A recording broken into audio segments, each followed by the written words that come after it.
Men solen stiger, og dagen begynder at tage form. Ligger jeg vågen og tænker, hvordan jeg skal få sagt godmorgen til hende ved min side, som endnu sover tungt og sikkert ikke har lyst til at blive vækket i dette sekund.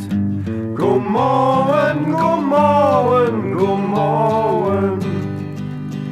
Hun ligger og smiler i søvne med håret slået ud. Solen ler forvandler det til det rene guld.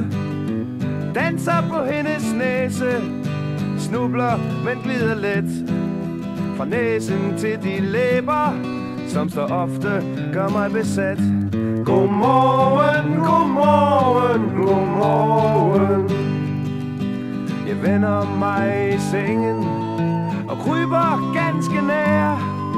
Kysser hende på halsen og læberne især.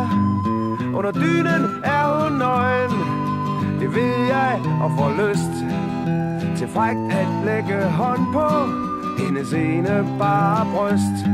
Godmorgen, godmorgen, godmorgen.